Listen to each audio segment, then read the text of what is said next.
then he drops it.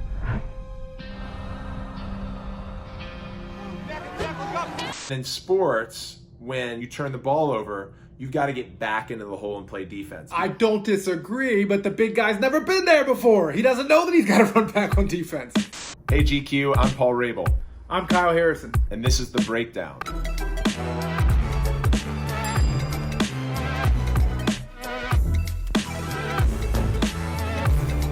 All right, the first clip up is from American Pie. We have the crowd lining the field.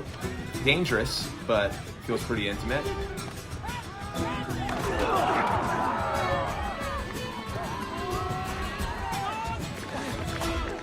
Pretty good lacrosse playing right here. Someone on set, I don't know who it was, had some sort of lacrosse experience because the spin, the roll dodge, when he rolled to the outside and switched from his right to his left hand, like that is a lacrosse motion for sure. And then a pass around the horn. We call it around the horn, which means around the perimeter. There's a player behind the net. That position is called X. It's where attackmen play. And much like hockey, you're allowed to play behind the goal. And then all of a sudden this happens and there's no call. That's a moving pick. And that ball, I mean, we don't know who wins this game. The whole film can be turned upside down. Oz may never get asked to prom. Why doesn't the other team have a name? They don't have a name? Look at their jerseys. There's no name in sight. Oh, this is just a scrimmage. This is a scrimmage. It's a scrimmage point. Wait, the goalie's not in the net. The goalie's not in the net right here. Why isn't the goalie in the net? He doesn't want to get hit. Big number 66 is not in the net. If I'm Oz, I'm not even making a dodge here. No, you're one time in that into the goal. And then that's the moving screen, and Oz puts it in the back of it. Awkward celebration, but gets invited to prom. Cinematographers love the roll dodge. Neither Kyle and I do it during games. We do what's called a split dodge, where we just switch hands. It's more of like a crossover in basketball. This move portrays well on screen though, doesn't it? So that's my intuition on why we saw 2 roll dodges in one possession. Since I'm not going with anybody, I thought that maybe... Those guys sucked ass. Didn't love that, for the record. Didn't love that. I was asking Chris to prom. So do you want to go? Oh, yeah. That would be great. Well, just don't expect Oz to pay for the limo. Stifler. Why do you gotta be so insensitive all the time? Here's what I love about this. We have, in the 90s, a film that embraces the bifurcation of gender roles that we've seen for so long and embraces feminism, where there's often a clash in dating, especially in high school and college. And lacrosse is often positioned in a very white elite manner. And while we have 2 white people on screen, you're seeing Oz embracing his sensitive genes as a male and standing up to the punk Stifler, asking him to be more sensitive, and then kindly accepting the invitation that was asked by a woman, which was a great display for both men and women to see. So that's why I like Oz. I like Oz. My issue is more around what the portrayal of lacrosse to people that had never seen it before. From the gameplay to that interaction right there. Like, people leave thinking lacrosse players are like Stifler, which, you know, I'd like to think most of us aren't. All right, let's skip ahead to later in the film.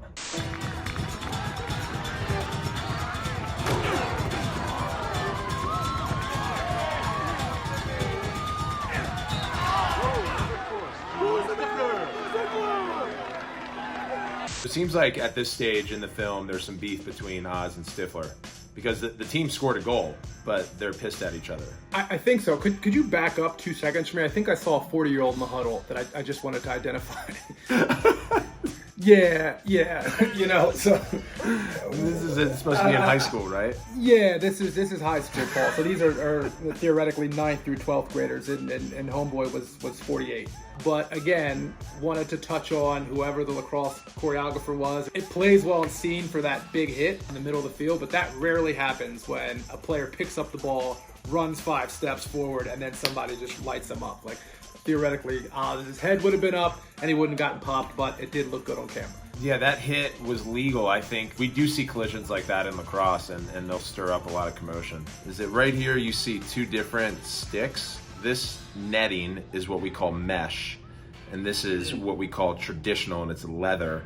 They're both hand-strung, but you don't often see leather stringing anymore. You see just a lot of mesh. So it shows the dating of this film to the 90s. There's TX Turbo head and a back rack helmet. I don't believe they sell the back racks anymore. They don't, Paul. No, they don't. That was my first head, though, for what it's worth. That FTX Turbo was the first head I ever played with.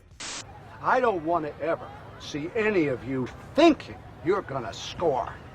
You don't score until you score. Till you score. That's right, baby! And all boils down to... I think this was more, for me, it's like kind of corny writing. For you seniors, this marks the culmination of the past 4 years. Culmination. Senior years, whether you're in college or high school, that you have a coach that will rally the team in a final game. You hear it in all of like the perennial sports films around putting everything on the line in your final game. And so this juxtaposed nicely because Oz took it around his 4 years in high school personally and what was most important to him at the time, which wasn't lacrosse. Good luck, fellas. Christ, I didn't tell you to leave the game. Sorry, Coach. You got someplace more important to be, Ostrich? Yeah. Sports often put the athlete in the position to where you're thinking that your identity or your accomplishments in those 4 years in high school or college have to do with whether you win or lose. Him walking out was a powerful moment. I think the rest kind of played its course. I'm not even sure if they won. I went to a school called Friends in Baltimore, and we were in the highest conference, which was the A conference, but we weren't on the level of all the other private schools. So I had great coaches, and I think why this particular scene was relatable to my experience was at Friends, you had to be in the chorus, the band, the theater. You had to do something outside of sport. I was in the band and the chorus and playing all on sports teams. So I identified with Oz when he leaves and sings with his girlfriend at the event. But what I will say, I think I was a little negative about American Pie just because personally for me, I have an issue when lacrosse is portrayed a certain way, but at the end of the day, you could pick it apart, but it's a net positive because at this time, I remember it well, like everyone was talking about lacrosse, wanting to play lacrosse. Did you see it in American Pie? So even though there were some little issues that you could pick apart, it was a good thing for the sport. Next up, the Grizzlies.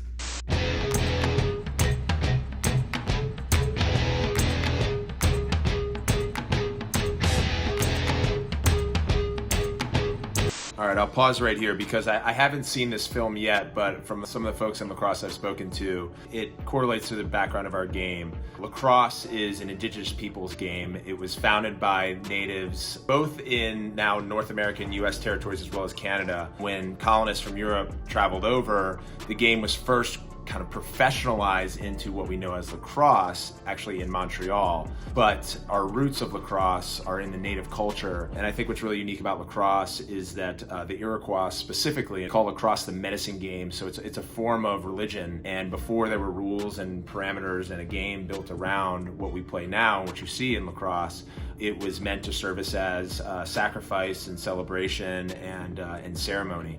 So I think it's really important that people understand that the game broadcasted on television today and our version that's played in the PLL still stems back all the way to what we call the medicine game or the creator's game.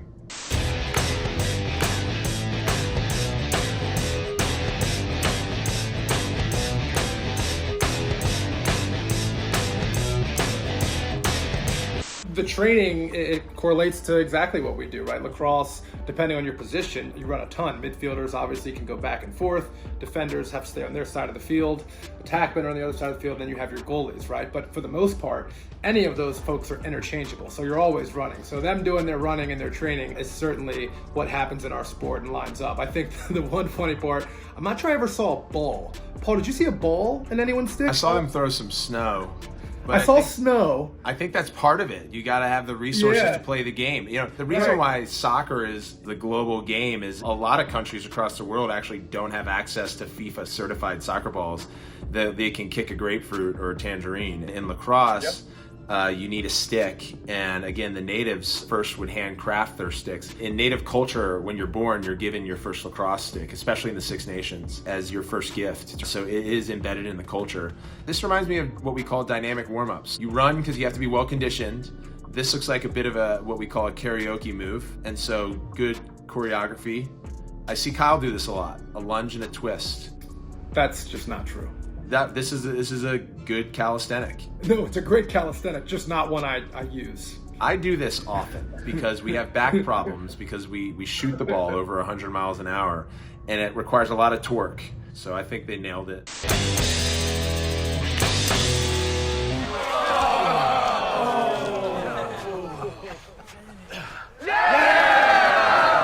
I have been fortunate in that in all of my years of playing sport, I have never thrown up from running or training. I gotta imagine Paul has. Yeah, a bit. Kyle and I went to the same college. We both played at Johns Hopkins, and we both worked out under their head strength and conditioning coach, Jay Dyer. I did it to myself. We would have these like 6 a.m. runs. This one, we were forewarned that it was going to be a hard workout. I slept in and I tried to rush a bunch of breakfast food in, and that was a bad idea. Kyle, what do you think? For me, not only the backstory, but just training together and the scenes we were able to see them play lacrosse, that felt more like lacrosse to me than American Pie did. Next up, crooked arrows. Solid. Find the pass. Jimmy Silverfoot sets it up. Kyle, do you know this was my big Hollywood moment, this film? This is where I got my SAG card. Really? I had a few lines, and most of them got cut in post. This was a lacrosse-specific film, so different than American Pie that showcases lacrosse in that you have a Mighty Ducks-style storyline where someone is coming in to help revive an underserviced community's local team. Jimmy Silverfoot sets it up, passes it to Sammy, or is that Owen? There's a lot to unpack here in this scene. Don't love the broadcaster and didn't love his racist remarks that were taking place because a lot of the players dress the same, and it is part of like native culture for young men to grow their hair out and braid it. A lot of them will have their braid outside of their helmet. Some of them will tuck it into their jersey.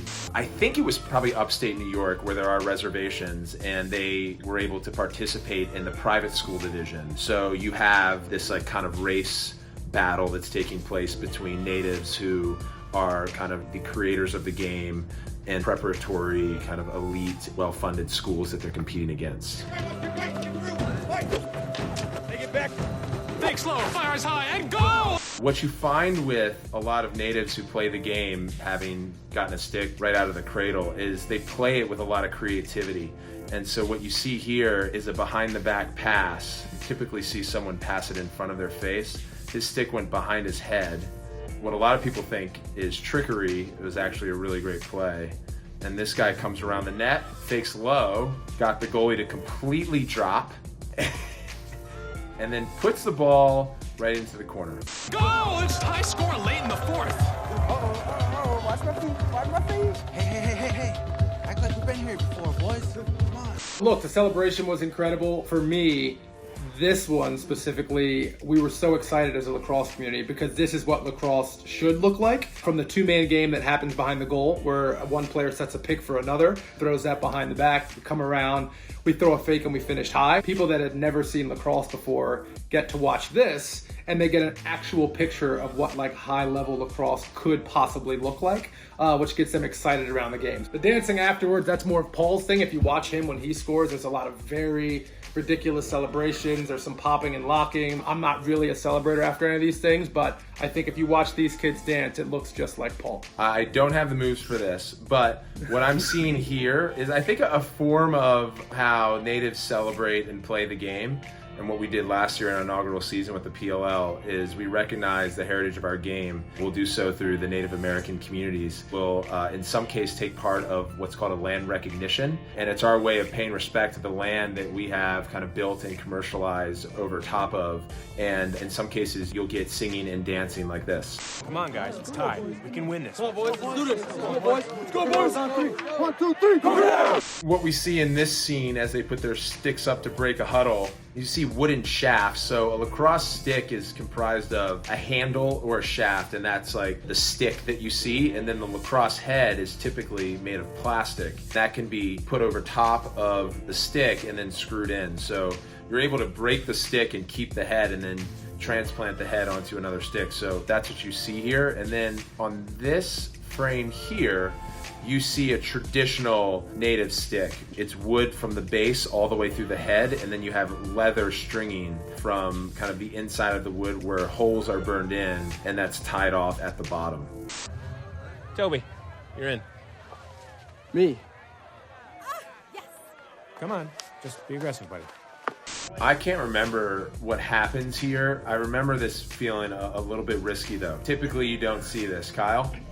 Look, I'm all for everybody getting their chance to spin, but 8-8, 30 seconds left. I want to say if there is a player that has not played all that much or is less talented than the folks that are in right now, I'm probably going to let them ride this one out, but then I'll let, it sounds like it's Toby, start the next one. Well, we'll see what happens. Let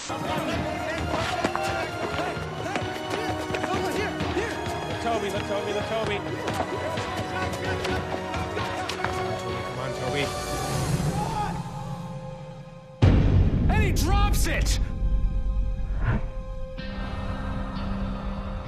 I remember like they would shoot this moment here about 20 times. They had to get the ground ball right. Okay, cut. Ground ball. Okay, good. Cut. Ground ball. Okay, we got it. That's how Hollywood works. But let me talk a little bit about this play. We have what seems like one of the more talented players on the team draw a double team. In lacrosse, it's 10 on 10, but on any side of the field, when it's offense versus defense in a settled situation, it's 6 on 6.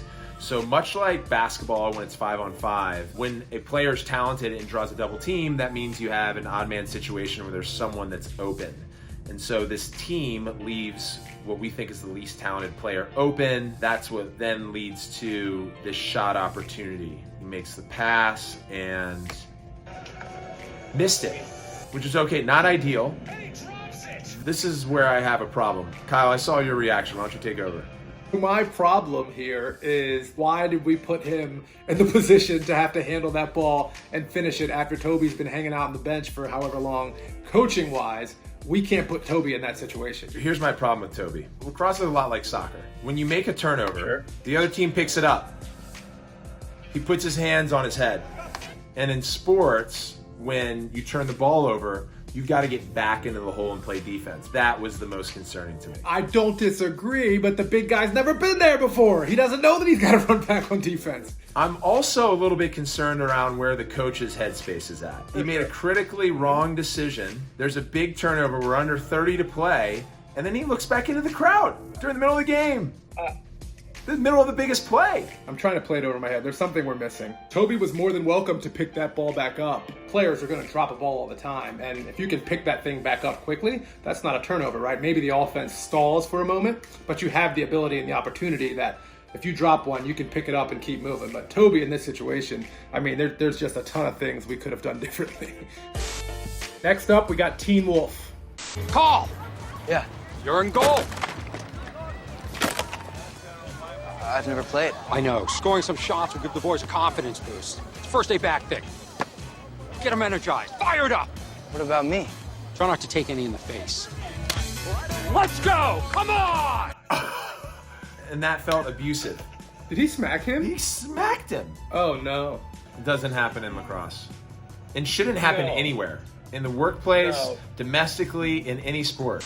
Okay, not knowing much about Teen Wolf, I do have a sense that these teenagers have superpowers, and we're about to see a superpower engage right now, especially in the face of his jerk coach.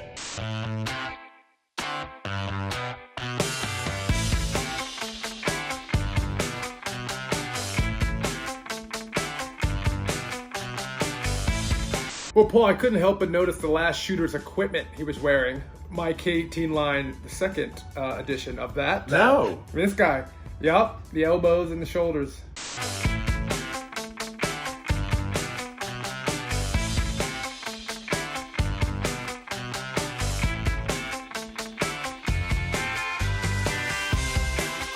So he's got your equipment on, and then he does your signature move, which is a jump shot. Look at that.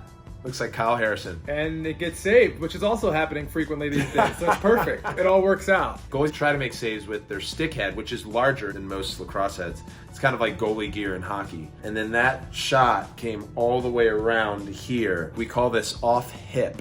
and he made the most difficult save. So there is some good nuance in whoever was on set. Yeah, no, look, I think there's some great like lacrosse stuff happening. I think a few of our buddies were actually on set here helping with some of the choreography. If you look at all the shooters, I think a couple guys shot at sidearm, there was some three-quarter stuff, and then lastly, this jump shot, which is a shot both Paul and I take a lot every game, every practice. For me, I developed a jump shot when I was pretty young. I want to say probably late lower school, early middle school, because I played basketball and I was always trying to jump and go up for layups. I was able to kind of generate power from my core because it was the same motion as going up trying to get to the rim to turn and take a jump shot. So for those that don't know much about lacrosse, that's a great shot to learn on if you're a basketball player and your body kind of knows how that feels. It's pretty good directing. I would say that this teen wolf has some type of hyper reflex. If you don't have really fast reflexes, in some cases you have to make a save inside of a quarter of a second, because if we shoot the ball 100 miles an hour from 12 yards out, you have 0.2 seconds to react and save it. Although some of the saves aren't the best form. See how his knees crept inward? No, I was going to say that's not positive. But if he has the hand speed, he's got the hand speed.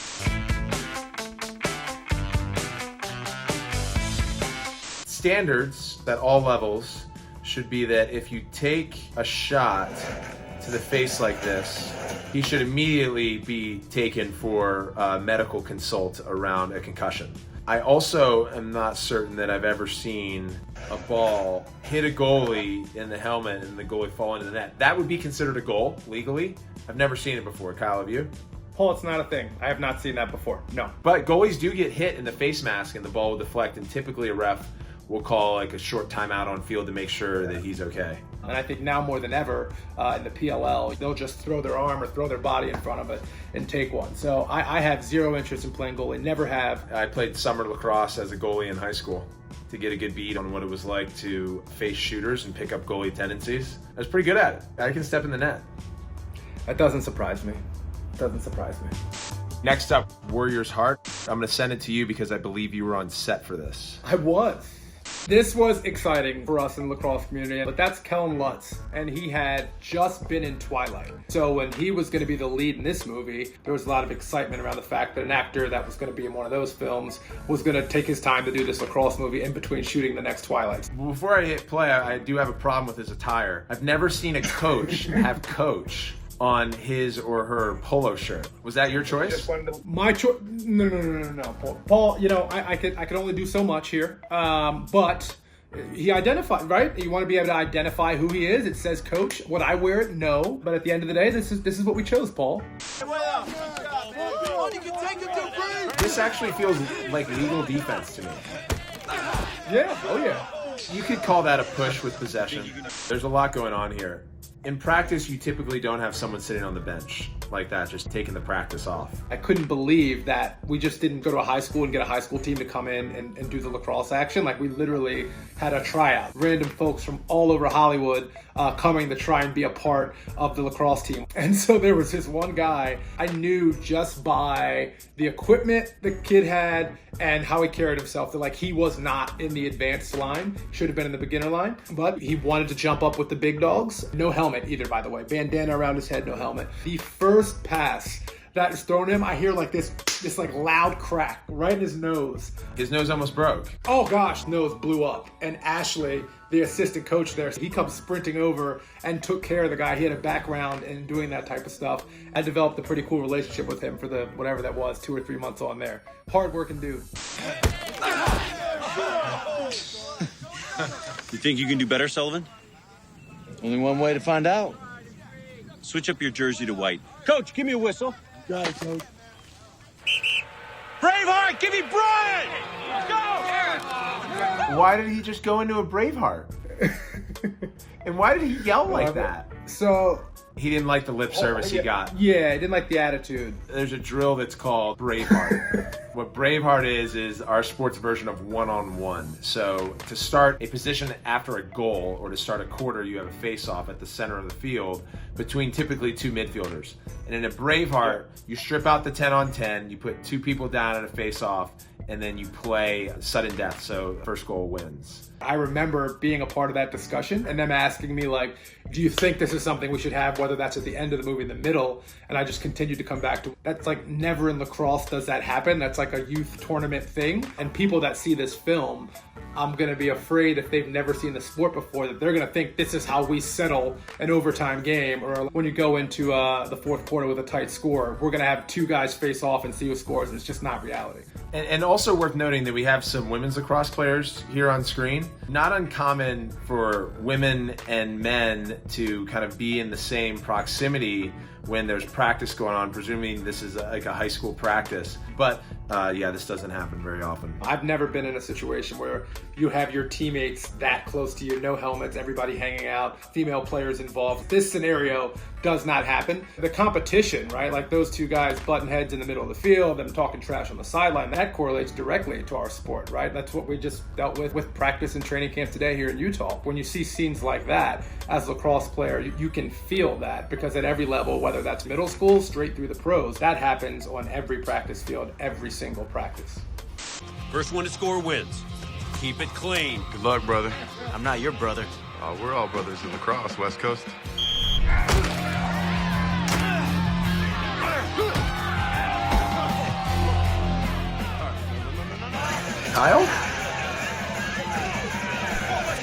Kyle, did you direct this?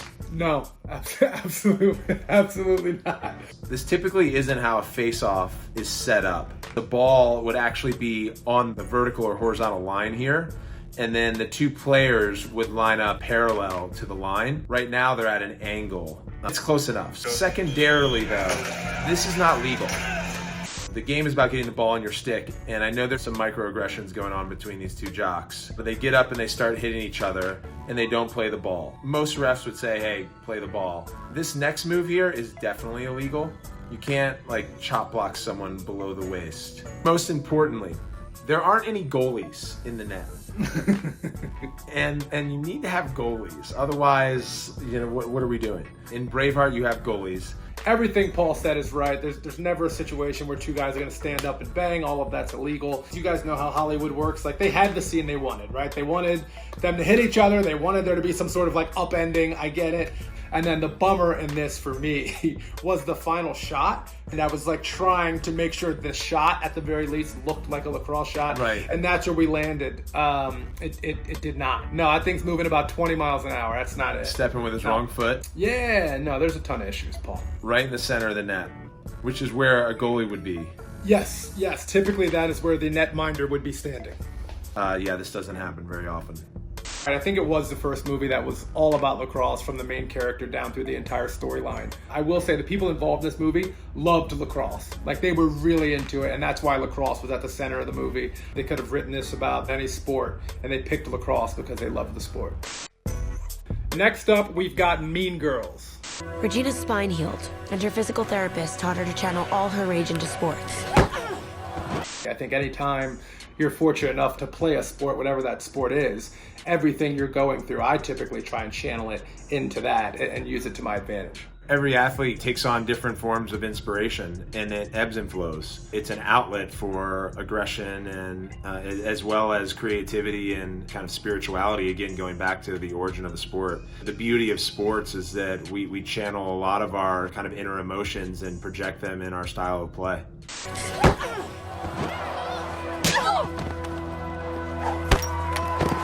The difference between the women's game and the men's game is pretty dramatic. Women don't play with equipment, and there's more players on the field at once. And as a result of not playing with equipment, they have a rule that's called shooting space. Because the ball is so hard, as we've talked about, if it runs in the headspace via a pass or a shot and hits you, it can cause some severe damage. So women, the way that they play the game is when they're ready to shoot, oftentimes if there's someone in the vicinity of where the shot's going to take place, the ref will call the play dead, and then there will be like what's called an 8-meter, where one of the women line up and they basically go one-on-one with the goalie. So right here we see a pocket that would typically look like a pocket in the men's game. This would be illegal. They have no pockets in their sticks because it's not full contact. They're not allowed to do that either. It's assault. Nope. The goalie's positioning here too is also not a thing. Kind of looks like a hockey goalie, like one hand out, right? Like typically you have two hands on the stick and you're moving the head of your stick this way. She kind of has an open hand. I do see goalies from time to time wearing shin guards. What we're also missing here is a crease. Like hockey, the crease protects the goalie, so no shooters are able to go through the crease. Women use the same dense ball as men do. We've now gotten to a place where women have helmets as options, and then some schools require them. The rules are in place such that the bodies are protected. So none of the cross-checking or body checking that we've seen in some of the other clips. It's played more like field hockey, except the ball is in the headspace area, which is risky. Some women will choose to wear eyewear, which is kind of like goggles to protect their eyes. It's a pretty brave sport to play. Yeah, that's a broken jaw for sure. I think in terms of like injuries, a lot of ankle rolls, things of that nature. You'll have the ankle injuries, the knee injuries, hip injuries. Back, just from the motion of shooting. Hand injuries. We have gloves on that are protective, but we'll take a lot of checks, and a lot of times that'll lead to broken bones in hands. Women's lacrosse is the fastest growing team sport in the US and has been over the last decade, and that was released a couple of months ago by the NCAA because there are more women's lacrosse programs opened up at universities over the last 10 years than any other program. So women's lacrosse is actually carrying our game across the country, and programs like Stanford and Oregon and USC all have Division I programs. So there's my shout out to women's lacrosse and taking the game to the next level. All right, everyone, thanks for watching the breakdown. I'm Paul Rabil. I'm Kyle Harrison.